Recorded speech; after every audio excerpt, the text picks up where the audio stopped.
హన్మకొండ జిల్లా ఎల్కతుర్తి మండల కేంద్రంలోని జాతీయ రహదారిపై రైతులు ధర్నా రాస్తారోకో నిర్వహించారు.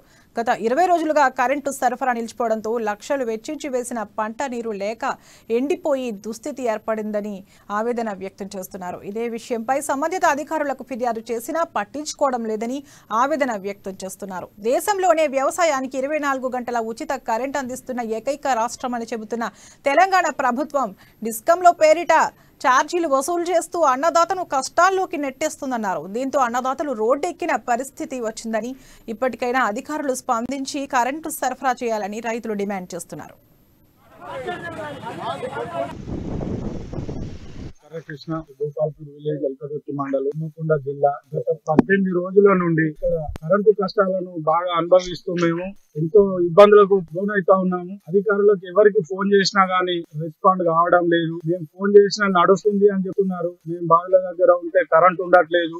రాత్రి బావులు బావిల కానే పడుకోవాల్సిన పరిస్థితి ఏర్పడుతుంది మాకు. ఈ చలిలో పాములు, దోమలు ఇవన్నిటిని బేరీ చేసుకుంటూ కరెంటు ఎప్పుడు వస్తుందా అని ఆటర్ల దగ్గర లైట్లు పట్టుకొని కూర్చుండి ఇలా దాకా 18 రోజుల నుంచి నానా నరక